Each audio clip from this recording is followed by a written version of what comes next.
Welcome everyone to the Damage Report on a Monday. I am Francesca Fiorentini in for John Idarola, who is doing full-time dad duty this Monday. So shout out to all the dads out there and to the guy who used to run this show, I guess. But anyway, I'm here and it is a fantastic Monday because I'm here and I'm not doing the show alone. With me is Rayyvana, my favorite co-host. Oh, yes, I said that. Hopefully the others aren't watching. Shh. Well, I'm very excited to be back on with you. I was literally thinking that it's been too long since we did a show together, and it's always wonderful when we do a show together.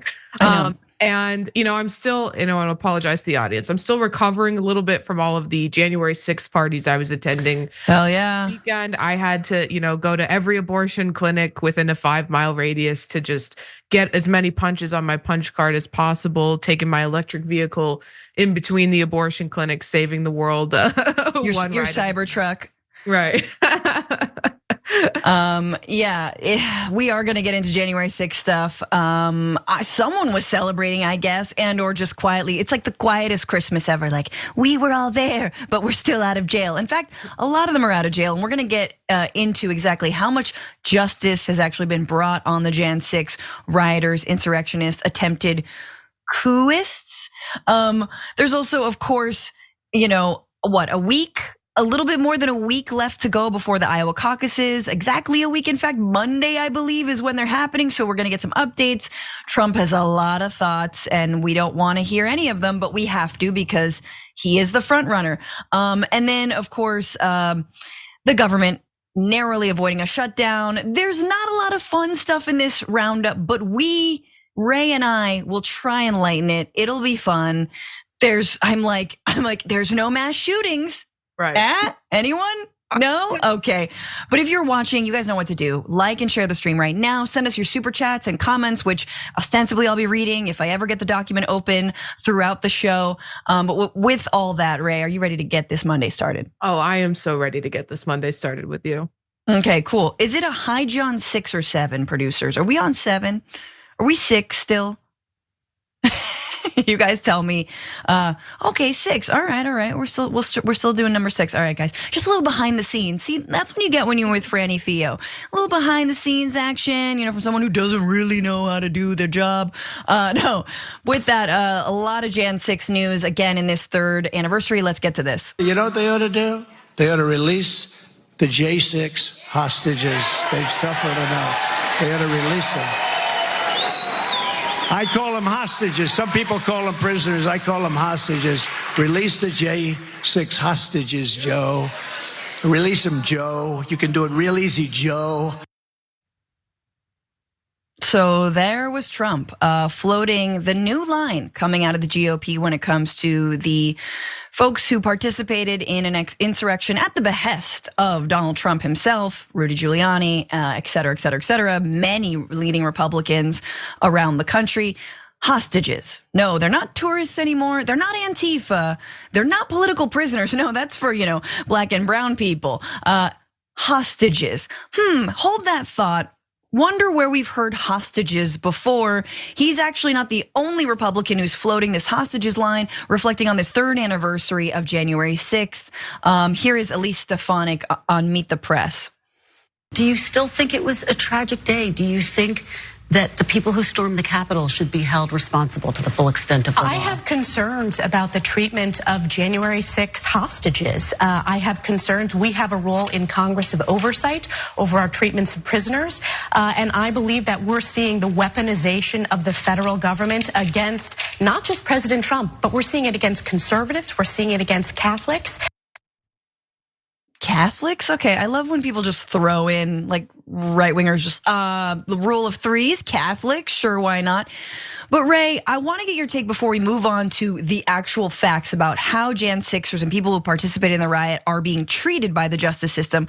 But to zero in on this word hostages, because you and I have been covering a lot of what's been going on in the Middle East, the war on Gaza, the assault on Gaza. The word hostages kind of feels like a little bit of stolen valor from actual hostages in Gaza who are being held by Hamas still. Ostensibly there's a attempt to rescue them. But what do you make of this new word?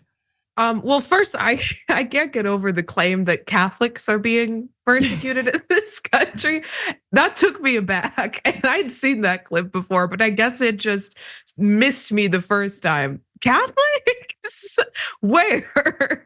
I'd like to see some evidence of that. That's actually so funny. But when it comes to, yeah, you're right, the term hostages, he's borrowing from what he's seen as a very successful campaign of public pressure that's worked in relation to Israel, because of course there's Israeli hostages being held by Hamas.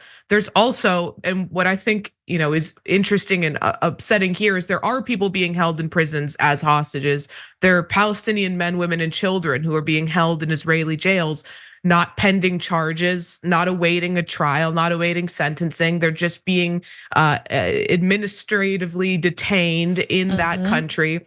And it's horrendous. And the correct term for them is not prisoner, it's hostage. So they're not asking for prisoner exchanges when they're doing these negotiations. They're hostage swaps is what's going on there.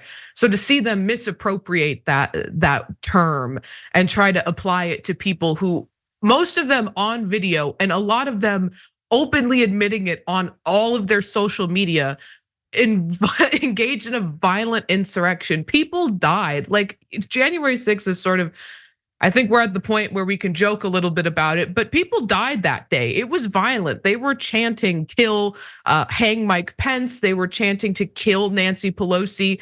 There were calls for AOC's death. These politicians, these Democratic politicians, particularly in the lead up to January 6th, saw a rise in violent threats coming into their offices. And some of the people who were sending those violent threats were the people who were there on January 6th, breaching the Capitol. So the idea that the people who are being detained, and we'll talk about this in a second, it's a small portion of the people who were there that day. The people who have been, detained, but who have been charged, who are serving out sentences. The idea that they are hostages it's exactly just Donald Trump trying to tap into the language that is actually evoking emotion in people in a situation where it actually applies, and trying to misapply it here. For sure, and we're gonna get into new footage from Jan 6, and like you said, The Intercept did a deep dive as to the justice that these folks are facing or not facing. But I just wanna quickly, before we move on from the word hostages, if this were a Democrat using the word hostage, Elise Stefanik would drag her own self in front of her anti-Semitism hearing and chide herself. And then she would be fired. Do you understand what I'm saying? This is a woman who successfully took down 2 university presidents over so-called claims of anti-Semitism. Now she's calling Jan 6ers hostages. Don't get me started on the Israeli lobby and AIPAC actually supporting some of these insurrectionist candidates, people who don't believe the 2020 election. Again, it's right-wing money people. They can do it. They can be anti-Semitic. But the left gets called anti-Semitic. Let's move on. What about J6ers? Are January 6 rioters who had been arrested and charged, are they actually facing justice? Mind you, only just over 1,000 people have actually been charged in the Jan 6 insurrection, riot, whatever you want to call it. How many thousands were there? Like, y'all seen the numbers. You've seen the photos, I mean. But let's look at it, because The Intercept did a deep dive. And the title of it is Not Political Prisoners, Not Hostages. In fact, federal judges have shown leniency in nearly all Jan 6 cases. They have a very handy graphic, but they basically show that, and we'll talk about, depending on which judges were appointed, how lenient they were. And it's not judges you would assume would be more lenient, but in 82% of the 719 Jan 6 related convictions, again, only 719 convicted. Again, remember I said, I think it's something, we can double check this, a bit over 1,000, maybe 1,400 charges, 719 convictions. In 82% of those, federal judges have issued lighter sentences than prosecutors originally sought. Defendants in 429 out of the 719 cases have been sentenced to standard prison terms. And in 173 cases, Donald Trump appointees gave lighter sentences than government requested in 156 or 90%. Okay, so Donald Trump appointees as justices, we assume, would obviously be a lot softer on some of these defendants. But let's look at the actual judges. They did this sort of matchup in terms of who's handing down these lighter sentences. Democratic appointees handled more cases than Republicans, and judges chosen by Barack Obama heard nearly half the cases. Thanks, Obama. No, literally, thank you, Obama. And so you see that Obama appointed justices handed 333, Trump appointed justices 173, but actually Biden and Bush appointees were the most lenient in what they handed down in terms of the sentences. Judges appointed by President Joe Biden and former President George W. Bush gave lesser sentences than prosecutors sought in 92% of the cases. So a lot of these cases, there was no prison time actually handed down. There was community service or whatnot. I mean, can they clean up some broken glass around the Capitol? Do they have to repaint the Capitol?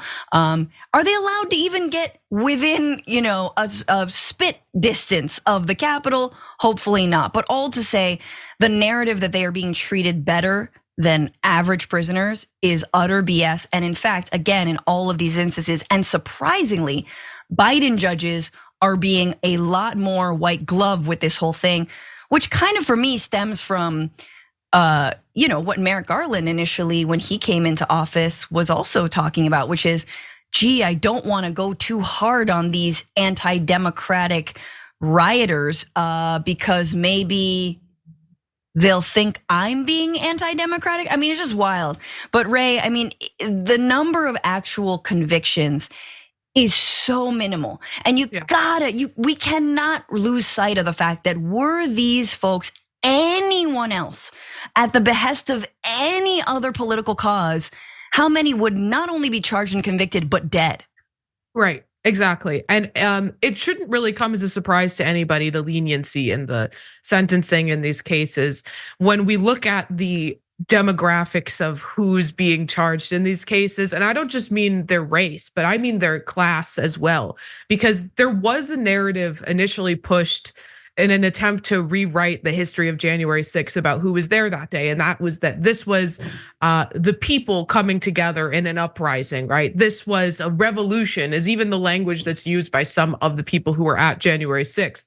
And they'll try to complain that people on the left, people who are socialists like myself, support the idea of a working class uprising, but that's not what this was. This was upper middle class. These were small business owners.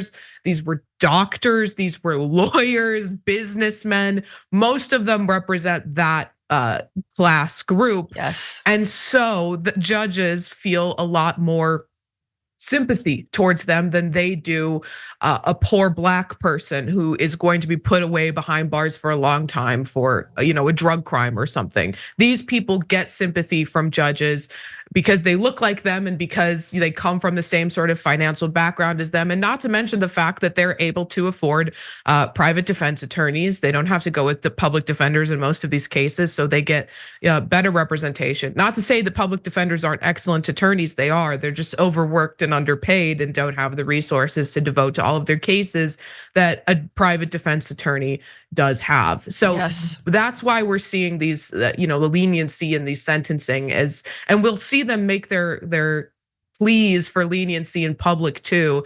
I'm thinking of this one woman who has done many TV interviews in front of all of her children, talking about how she has to go to jail for a certain amount of months. And she always sort of buries the lead that she broke a window and encourage people to enter through the window before she also breached the Capitol through that window. So they're able to use that to say, well, look at my upper middle class white family. I'm a mother. I'm a small business owner. I have people that I'm going to be leaving behind if you put me in jail. And judges take pity on that, and they shouldn't. And juries take pity on that, and it's unfair that these people get that sympathy. Well, poorer or people of color in courts don't receive that same leniency.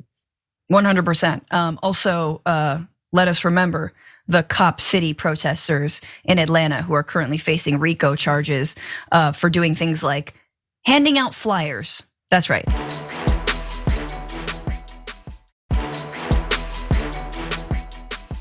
We got the glass broken. These are all your paychecks. This is our house. This is our house. Our house. How do you handle this? Open the door, brother. How do you handle it? Come on, man, open the door. That's socialist pigs. You're gonna kill patriots. Who's in the house? Can you see who's in there? No, ma'am. I can't see who's in there. Oh, look, a socialist.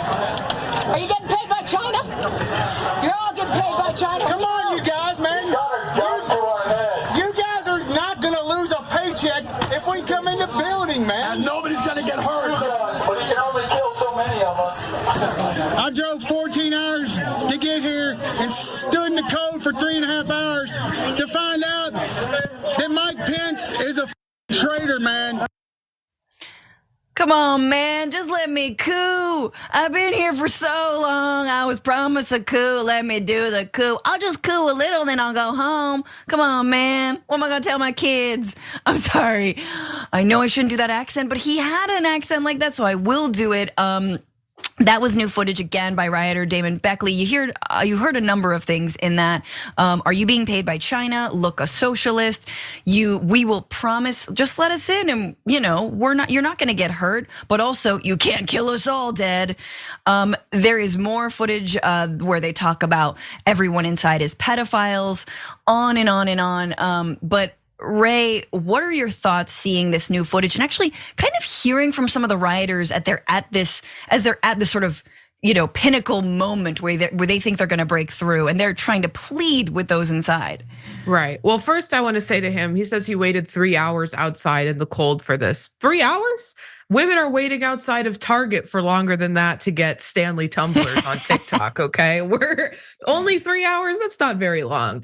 But I think that this new footage really has shown, one, how violent it is, not that clip per se, but I mean, you see them standing in front of those armed agents, guns to their faces, and these people are not afraid. We saw that new footage of Ashley Babbitt. That woman had no fear as she was climbing through that window, and I think it really put a new perspective on her death that day. But yeah, to be in that scenario for them and to be, you can really see sort of. And I like that Nina Turner always says, try not to get into the mind of a crazy person lest you get stuck there. But it does sort of give us a picture of how much in a cult these people are, that they are willing to lay their lives down and they know that they might die. They see these guns in front of them, they don't care.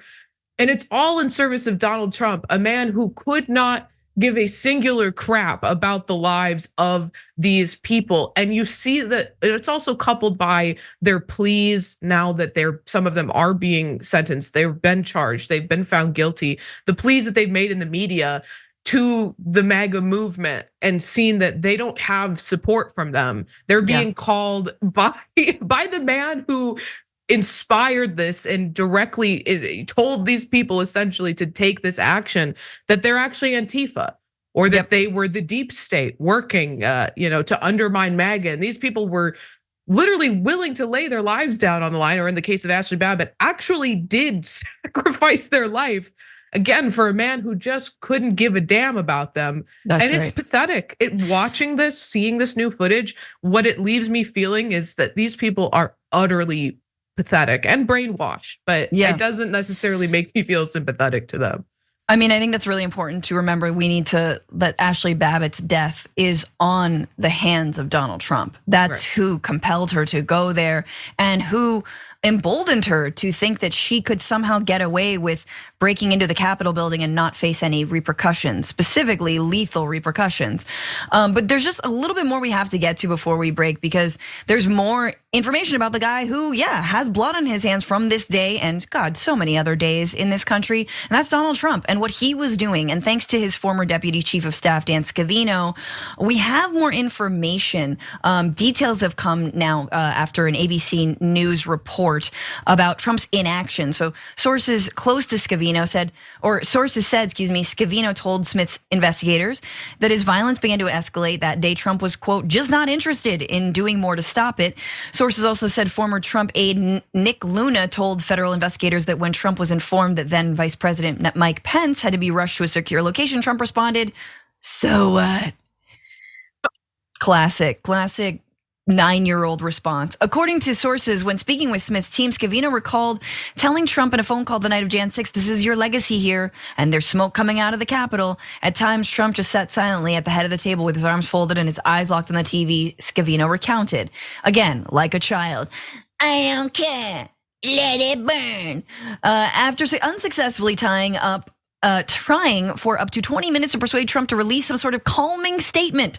Scavino and others walked out of the dining room, leaving Trump alone, sources said. That's when, according to sources, Trump posted a message on his Twitter saying that Pence, quote, didn't have the courage to do what should have been done. In other words, fan those flames, baby. Let's keep it going. And as you heard there in that new footage, folks are like, I voted for Mike Pence, to find out he's a traitor. Any final thoughts here, Ray? Just that this is the man that the Republican, and people always talk about, and Joe Biden specifically, Democrats like Joe Biden always say, we need a reasonable Republican Party. We need to get back to the Republican Party of old. But this man is who the Republican Party let be in charge of them. Not that they were ever a reasonable party, in my opinion, but this is who they let be in charge of them. He is the leader of their party. He's the entire party at this point. They let him decide their policy agendas on a whim. Whatever he tweets, they decided was going to be their policy moving forward. They put him in control. This is the whole party now. They all have, and there are Republicans right now pretending that they oppose him. But if he wins this election in 2024, they will be falling in line behind him and be the biggest sycophants possible. So like, I'm just sick of this narrative. Like, this petulant child is the party. That is the Republican Party at this point. And anyone telling anybody different is just, it's wrong. It's incorrect. Okay, but counterpoint, Ray, tax breaks, just like tax break, is that worth it? Yeah, right. Throw away democracy, tax breaks. You and I won't get them, but right. Those who can write off their private jets will.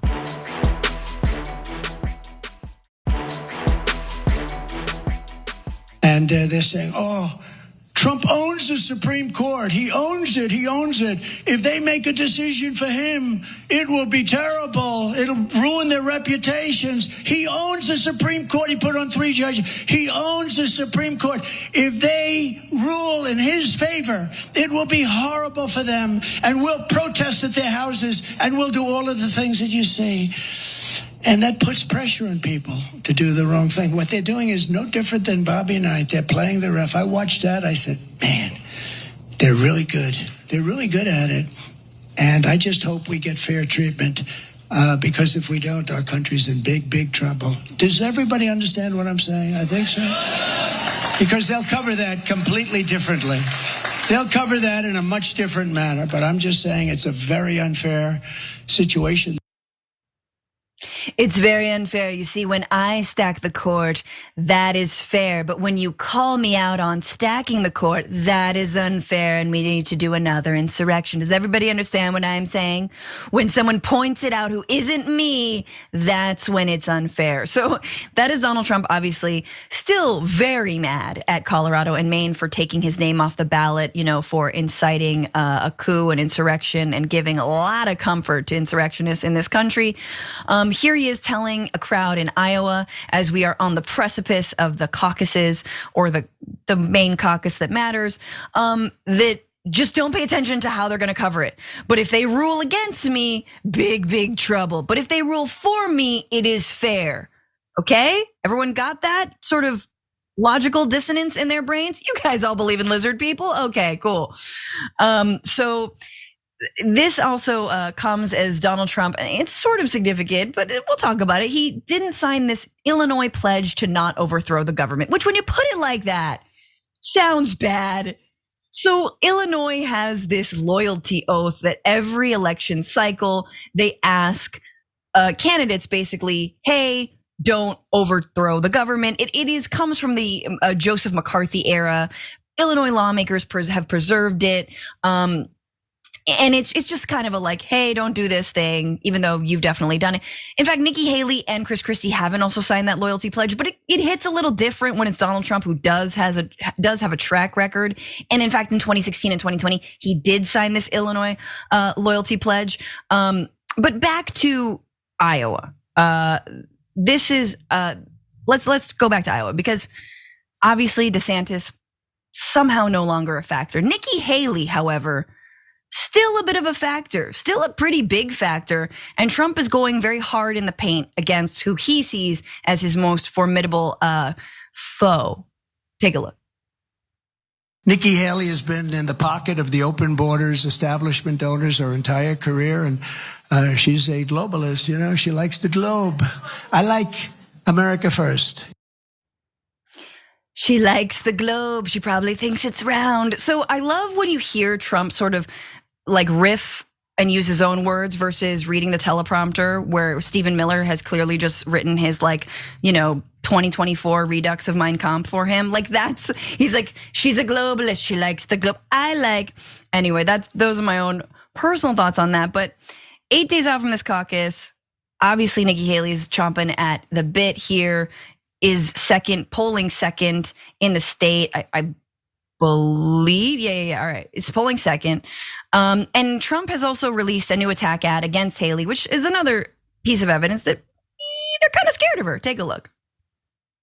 Drug traffickers, rapists, poisoning our country. But Nikki Haley refused to call illegals criminals. We don't need to talk about them as criminals. They're not. Illegals are criminals, Nikki. That's what illegal means. Haley even opposed Trump's wall, and Haley repeatedly pushed amnesty for illegals. We don't need to talk about them as criminals. They're not. Nikki Haley, too weak, too liberal to fix the border. Yeah, that really makes me hate Nikki Haley, right? That's I mean, obviously he needs to bite off the same apple that is now just rotten down to the core, which is this anti-immigrant, xenophobic language. But there he is pushing this ad all throughout Iowa again, looking forward to the caucus. And Haley spokesperson Nachama Slovechik defended the campaign from that ad, saying to the New York Times, if Trump feels so strongly about his false attacks, he should stop hiding and defend them on the debate stage in Des Moines, she said. Trump probably doesn't remember that Nikki passed one of the toughest anti-illegal immigration laws in the country in 2011 because he was still a New York City liberal. Oh man, I do agree. Just show up to a debate, bro. Just debate. Right. You'll probably crush it. Like you're crushing it in the polls. But anyway, thoughts on, oh my God, I can't believe we're only a week out. Why is our electorals, why is the primary system longer, honestly, than any New Year's resolution I could probably keep? Longer than a diet. It is insane the way that we run our primaries in this country. I will say that I think that Nikki Haley's race played no small part in trying to paint her as too soft on immigration. That being said, I'm no fan of Nikki Haley, but I do think that she poses a threat to Donald Trump, which is that she polls better than him in a head-to-head with Joe Biden. She clears Joe Biden, and it should scare everybody. But so in the event that Donald Trump is found guilty, and it would be a good day for this country, and Nikki Haley gets to step up to the plate and run for president, that would embarrass him. So, he's gotta attack her, but he's also got to attack her, right? Because she is polling so well. She's been able to use her, I guess, prowess as a politician and having a long career in politics to outmaneuver people like Ron DeSantis, who, has a history as a politician, but he was able to become the governor because of a sex drug scandal of his opponent and because of Donald Trump. Yep. And he has not been able to meet the moment when he was sort of, deemed the next one. He was supposed to be the next guy, and he couldn't. Scarier than pressure. Trump. Right. Ooh, no, man. I said it from the beginning. Everyone knows I was never scared of DeSantis. You just have to watch him speak publicly once and be like, oh, this fool is completely ridiculous. Nobody takes him seriously. And he's running against Donald Trump, the man that literally nobody takes seriously. DeSantis can't even beat that. So Nikki Haley, I got no love for Nikki Haley. But it's all gonna be very fun and all very water under the bridge, as they say, once she becomes Trump's running mate. Because I feel like that's probably what's gonna happen. Although I did have a prediction for the top 10 list folks who are tier 2 members on this channel. You gotta become a member to actually see what I said about Nikki Haley.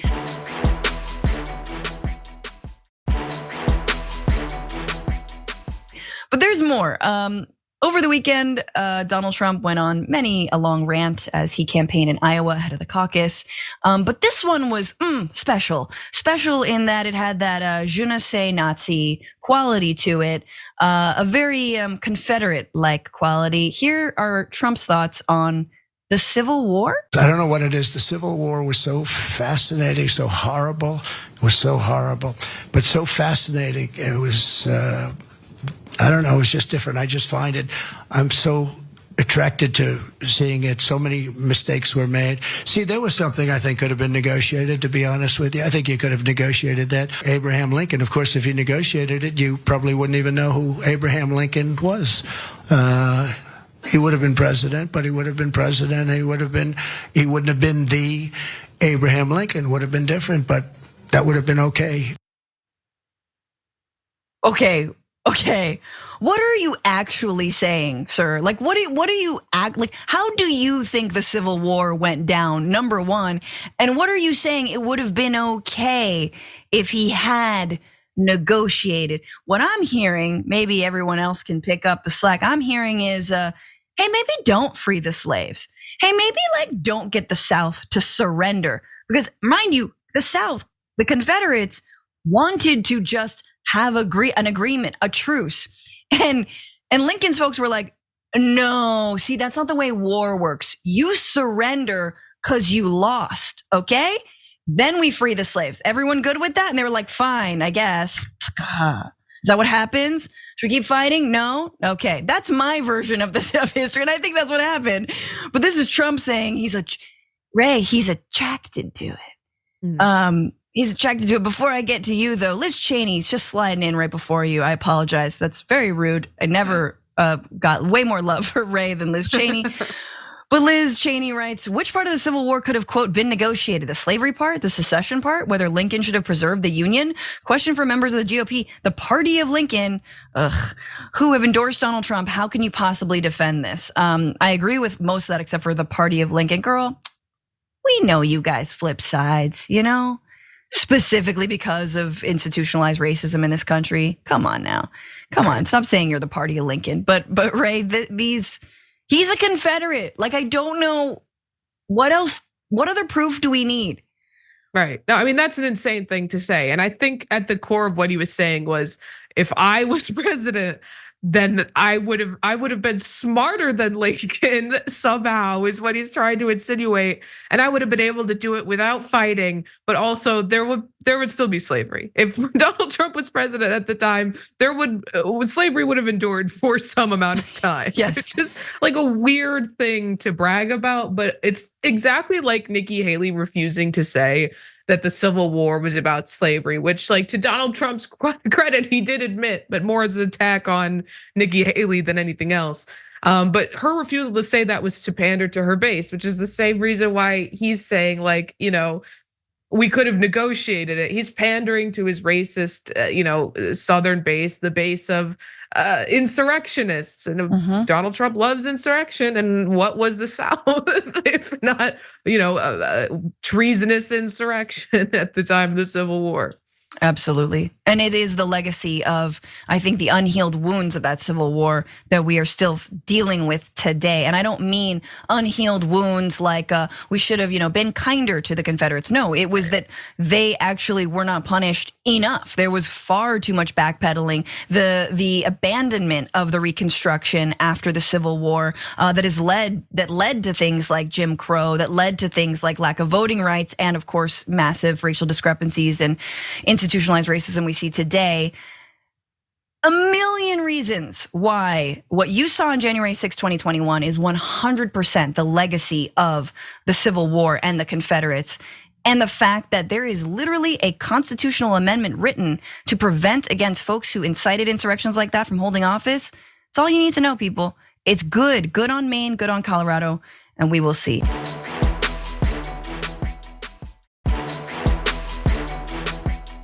All right, welcome back to the Damage Report. Francesca Fiorentini, Rayyvana. Let's take you through this. There's a lot more. Everyone's talking about democracy this, democracy that. Do we need it? 3 years after Jan 6, yeah, we need it. It's important, but not every Republican agrees.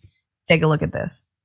Would you vote to certify, and will you vote to certify the results of the 2024 election, no matter what they show? Well, I voted not to certify the state of Pennsylvania because, as we saw in Pennsylvania and other states across the country, that there was unconstitutional acts circumventing the state legislature and unilaterally changing election law. What about 2024? What about 2024? We will see. What about what you just said right there, that you have no evidence to back up? That's Elise Stefanik, Congresswoman Elise Stefanik, number 3 in the Republican House, saying that no, she's not going to commit to certifying the results of 2024. She was asked again, clearly, as you heard Kristen Welker trying to be like, what about the future? We know you did it in the past, but will you do it again? Here's what she said. But just to be very clear, I don't hear you committed to certifying the election results. Will you only commit to certify the results if former President Trump wins? Does that mean that former President Trump wins? No, it means if they are constitutional. What we saw in 2020 was unconstitutional circumventing of the Constitution, not going through state legislatures when it comes to changing election law. And we're seeing this in my home state of New York, Kristen. We are seeing Democrats try to steal the election and illegally gerrymander congressional districts that we fairly won and are fair line. So I see this at a very local level, as well as the unconstitutional overreach we saw at the national level in 2020. So no, in other words, no, blah, blah, blah. No, I will not. As Bernie said at the time, heads I win, tails you lose. That is how Republicans are gonna roll from now on. Let's just roll it back and remember, Trump and his allies lost many, many court cases claiming that the election in 2020 was stolen. 50, in fact, if you're counting, Forbes is counting, 50 post-election lawsuits. And so many lawyers who haven't been paid. I mean, think of the lawyers that haven't been paid. Again, in Arizona, Trump's faithful laggy Giuliani admitted, yeah, there was no fraud. Nah, I thought there was fraud, but there was not. Had to admit that. I'm not sure if that was before or after he, farted on Jenna Ellis. Kind of my favorite moment of 2021. And then recently, Trump's voter data expert that he hired also admitted that 2020 was not stolen. It doesn't matter the fact, like Ray, it doesn't matter. None of it matters. They feel it was stolen. And that's all that matters. It's just, I feel like it was cheating because my guy didn't win. Right. And it's like really rich, Elise Stefanik's use of the term unconstitutional repeatedly in that interview there, because what she's saying is unconstitutional is overturning illegal gerrymandering, which was deemed unconstitutional itself. Right. So she's claiming that the unconstitutional gerrymandering, overturning that is unconstitutional. Now I've said unconstitutional too many times.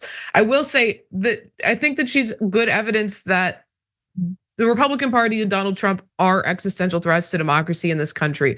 That threat is real, but it is so unsettling and so disheartening that the person who we have to turn to save democracy is Joe Biden, the most lackluster candidate the Democrats could possibly be running when we are in such a critical moment in history for this country.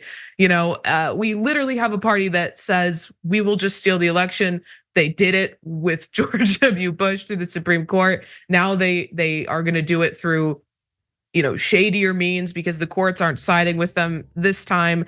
And the only guy apparently the Democratic Party can imagine spearheading their party is Joseph Robinette Biden. Robinette. I mean, come on. If you care about democracy, take your asses into gear and give us somebody worth voting for. But here's the other thing I will say to that, Ray, because I think you're absolutely right.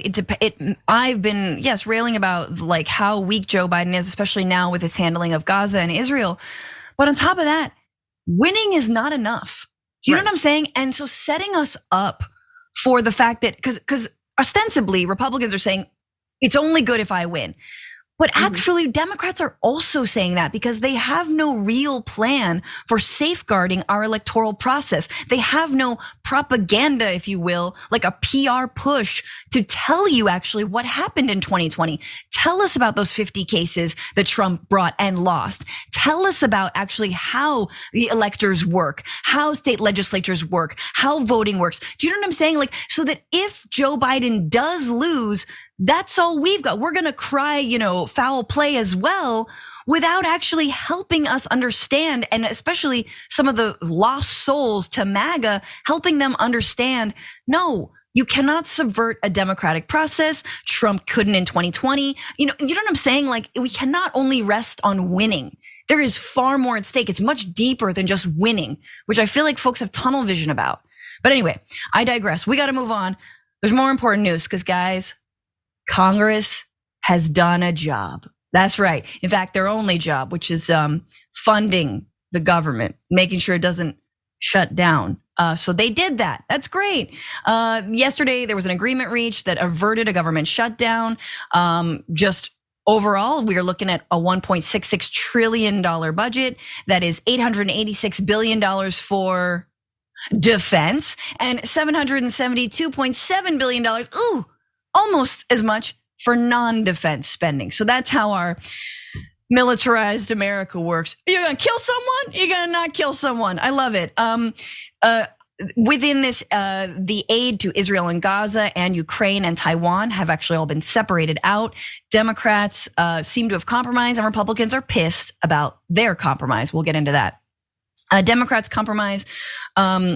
They basically, the top line is slightly above 1.59 trillion that was reached. So it's 1.66 trillion that was reached in a bipartisan deal last year, and includes changes to discretionary spending that was part of a side agreement between President Biden and then House Speaker Kevin McCarthy. And it cuts $6.1 billion in COVID-19 spending and accelerates cuts to the IRS. So remember, the IRS funding is to have money to spend, the thing that Republicans keep on railing about, that there's not enough money. But Democrats have capitulated and allowed them to accelerate cuts to the IRS ability to actually go after specifically people with money. To say nothing of COVID-19, Democrats say that the COVID-19 funding would not have any impact on programs or projects that are currently in motion. And they said that, same with the IRS cuts, that they can make do with those cuts. But remember, every additional dollar that's invested in the IRS generates $6 in return, according to Treasury estimates, by enabling the agency to detect and collect bills already owed, and specifically, y'all, from wealthy people. It is harder to audit people with a lot of means, a lot of accountants, a lot of ways to hide their money. And it's very easy to go after me, okay? Because I didn't make a lot. So if I try to, you know what I'm saying? It's very easy to go after people like us. But this was we averted a shutdown, it seems. GOP is mad, but Ray, thoughts on this? Yeah, it's good that the shutdown was avoided, but the cuts to the IRS are really insidious. And it's insidious the nature in which they are sold to average people, because as you pointed out, it costs a lot less money for them to audit people like you or me. And believe you me, I've thought about not paying my taxes. It's hard when you're a contract worker. You have to say all the money you pay towards your taxes, you just got to put it aside and not touch it. And if you have an emergency, you still can't touch that money because you got to pay it back come March or April or whatever it is.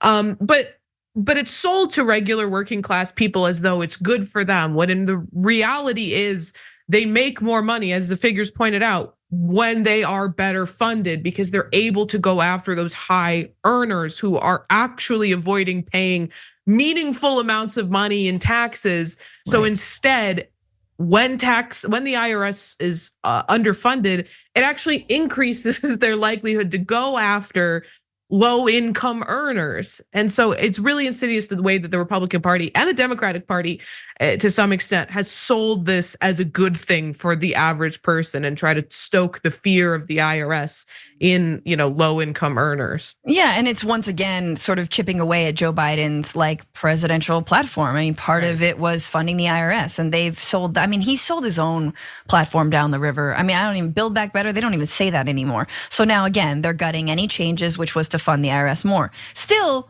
Republicans are mad. Why? Because the government continues to exist. Damn it. They were elected to shut it down, literally.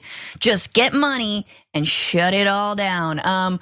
But House Speaker Mike Johnson, of course, new year, let's remember he is the speaker. A Louisiana Republican said the agreement will not satisfy everyone because it doesn't cut as much spending as many of us would like.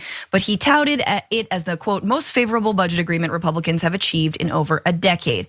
Some of his colleagues disagreed.